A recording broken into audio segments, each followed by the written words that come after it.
I want to show you how I set up a mix using my current workflow. It's sort of a combination of Brauerized with a little bit of TLA flavor in there also. Let me just open this song that I'm about to work on and give you kind of just a starting point of what I always do. So I will import all the tracks. That's what all these tracks with the colors are. Now, there's no anything really set up between them.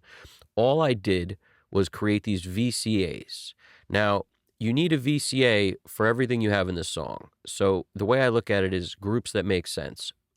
Lead vocals, if there's separate vocals that are doing harmonies, maybe they'll be on their own VCA, but a lot of times I will just put all vocals together and you can control the balance on the individual track itself. So for example, backup vocals here, I'll make them as loud or as low as I need to be. Same with the lead vocal. And then I'll take all of these and send them to the vocal VCA down here. So once I get the balance right, I can make the entire vocals, all of them at once, louder and lower right here.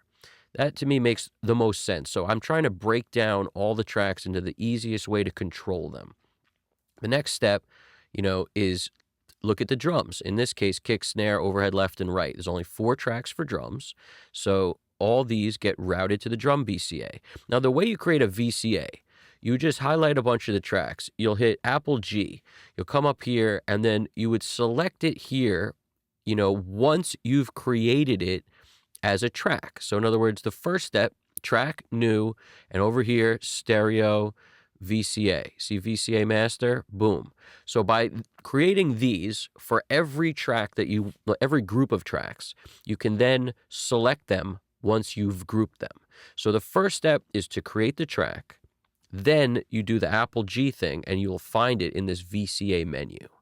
Now, it's maybe slightly different with different DAWs you use, but I use Pro Tools, so that's the one that's the way I can explain it the easiest because I'm looking at it. But anything you use is probably similar. There's a way to select a VCA once you've created the VCA.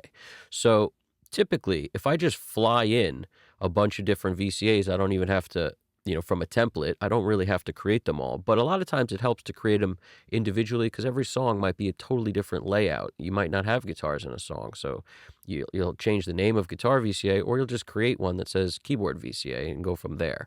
So in this case, I've got vocal VCA, guitars VCA, chorus guitars VCA, because for me that makes sense. In other words, you have your guitars that exist in the song, and then when the chorus comes in, maybe you need a little more push, a little more oomph. Maybe you're going to want to automate that separately from the verse. So having those separate kind of makes sense. So I broke up guitars and chorus guitars. Then there's keys. Then there's a mandolin VCA, because there happens to be a mandolin track in this one. Acoustic guitar VCA, bass VCA, drums VCA. So usually I can break down what's in the song to roughly 8 tracks. In this case, it's 3, 4, 5, 6.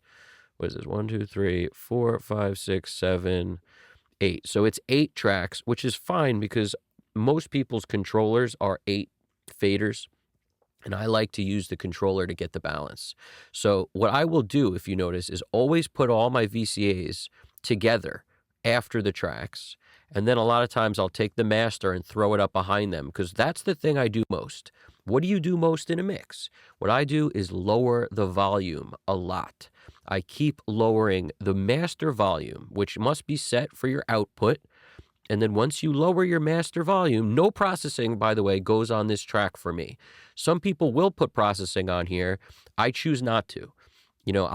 My processing happens on a track before this, okay?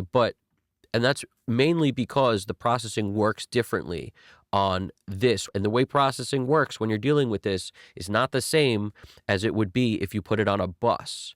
So I like to run Brauer style, which means I'm taking my drums and bass, sending them all to the B, channel B. A gets all vocals, all right? C gets guitars, D gets everything else or other guitars, like a wider guitars. It's generally how I look at it. A lot of times I'll break it up like, C means center. Like I just remember C, center.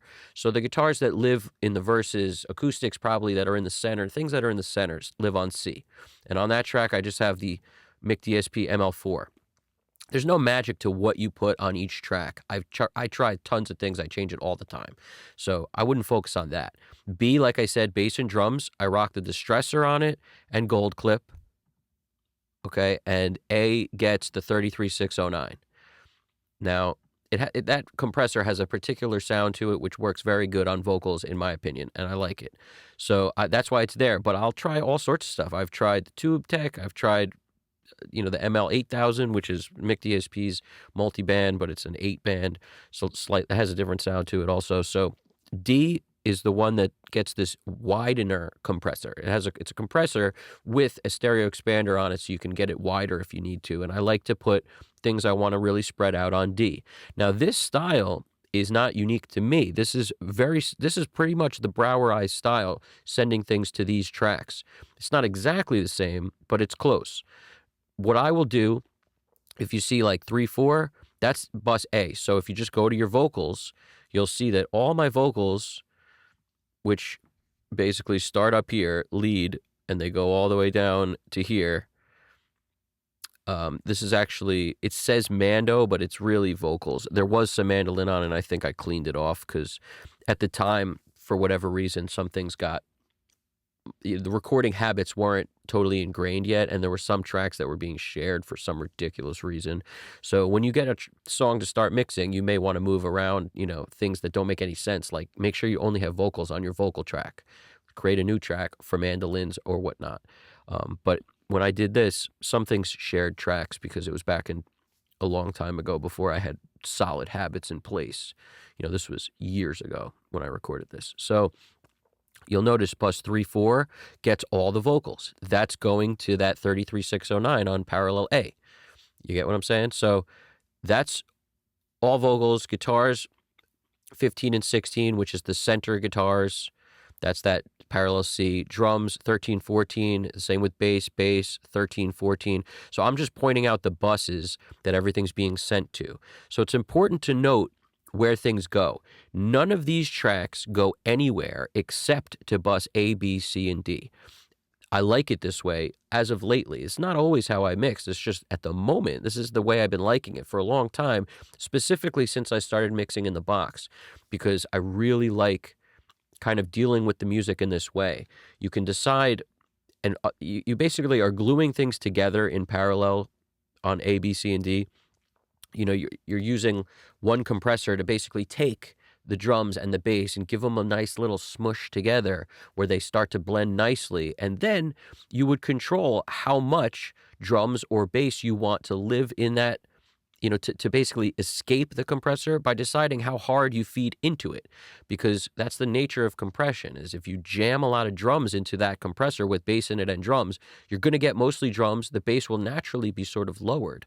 So there's a nice push and pull that happens when you work in this way, and that's really what I like most about it. So I'm over here, and that's why, for me, to have control of the VCAs is huge, but you also have to be mindful of what's going on down here. So in other words, it's not enough to just balance your VCAs and never look at A, B, C, D. You have to look and see how hard things are being hit. Because if you're hitting this compressor and it's jamming 20 dB of gain reduction, you're probably not going to enjoy the sound of that. Most likely, the way when I work in this way, most of this stuff is 4 dB of gain reduction or less. So keep that in mind. It's important to it gives a lot of flavor without needing to hit it very hard. So distressor, that's another one where it lives usually for me. I know it's set right when it's between it's flickering 1 and 2, sometimes 3 dB gain reduction, like in this zone. It's light, but I do have the distortion setting on, and I will adjust this, the input and output. And generally, sometimes the attack and release, but most of the time it'll sit somewhere in this zone, and then I'm just adjusting input and output. The attack and release sits somewhere around here, but I always tweak it, but I'm looking at the gain reduction to make sure I'm not crushing it. Because as soon as you start doing that, you will just destroy the sound of everything. Now, at the end of that track, the gold clip does help to sort of just make sure you're not flipping red lights on the, drums, especially because of the transients and whatnot, or bass if the bassist is playing particularly heavy and, a lot of finger noise or a lot of slaps. I mean, depending on what you need, I found gold clip helps a lot on that. Now, guitars, same thing. You just want to make sure you're not hitting any of this stuff in parallel too hard. That's your goal. A, B, C, and D shouldn't be being hit too hard. Now, this is sort of different from the typical definition of what parallel is in terms of the way I've described it in the past, which is there's always a clean signal routed simultaneously next to a compressed signal, for example. And together, those two kind of give you a lot of what you're missing. It gives you all the transients on the clean track, gives you the most peaks. And then on the other track, you get to bring up a lot of the stuff that's low-level information. You get to make that as loud as you want. So you sort of get this energy and the peaks. That's the concept. And, this isn't the only way to mix. This is just the way I like to do it at the moment. But if you hit this stuff light enough, it adds a flavor, and you don't need to use that clean track next to it, is the way I look at it. That's why all this stuff in the mix gets sent here. Then from ABCD, that's where everything's being sent. All the tracks go to ABCD in their respective, way that I just described. Then it goes to this stereo bus. Now, I call it stereo bus, the first one that everything goes to, and then mix bus, the second one. You can call these anything you want. Most important thing to note is that a lot of people out there use different terms, especially those of us from the UK. Anybody who's from the US says things different than people from the UK. One thing you'll know about audio, if you've been around long enough, you'll notice there's a lot of terms that are the same. They're meaning the same thing, but they use different words for them. Like low cut, high pass, high cut, low pass. You notice that exists? So this is not just for this. Aux, bus. How many people say aux track? Some people say bus track. I mean, it's like those are similar. Some people say bounce the mix. Some people say print the track. Like there's so many different ways, and there's a number of others I didn't even mention. But the point is, some people say two bus. Some people say mix bus. Some people say stereo bus. Some people say master bus. There's no end to what people could use to say these different things. Now, some people may be referring to something else when they say that, but you sort of got to run what they could mean, which is all a reason I explain this stuff to you, is so you guys understand what it could mean so that you get what people are saying. Because I'm never trying to standardize what everyone says. I'm not going to be like, listen, this is the right way to say that word and it means this. It's up to me to point out to you that out there, I've noticed people use these words relatively interchangeably, and you'd have to be a little out of your mind to not realize that this is happening. So we're not trying to standardize the way everyone says everything. I'm trying to let you know that they could be saying a multitude of different things, and the words, it means the same thing. They're just using different words.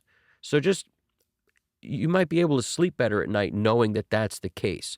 There's no standard of terminology because this stuff was being done all over the world, and nobody had the same teacher. And it's not one of these things where there's one meaning. So just keep that in mind, all right? Because that's hugely important. Audio is not as simple as it could be because of this, because so many words are for the same thing.